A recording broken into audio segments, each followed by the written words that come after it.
happening today. The Texas African American Museum is honoring the life story of Queen Bess, as many people called Bessie Coleman. She's the first African American woman to have her pilot's license. The Morning Loop's Barangeli Lopez joins us now with a brief history of Queen Bess and details on today's events. Hey there, Mara. Good morning, Dana.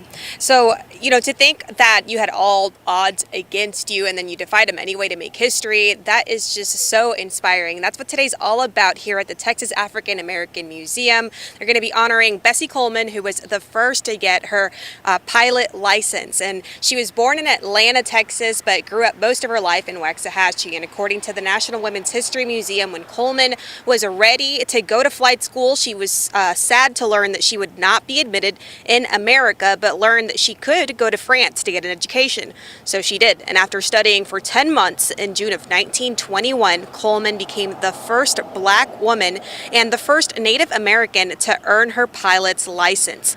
By the time that she returned to America later that year, she was already a highly regarded, famous figure across the country. And she was in Paris, France for years.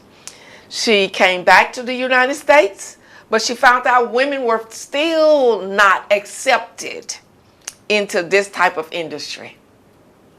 And she became, I would say, a daredevil. She would jump out of planes, she would do stunts and things like that.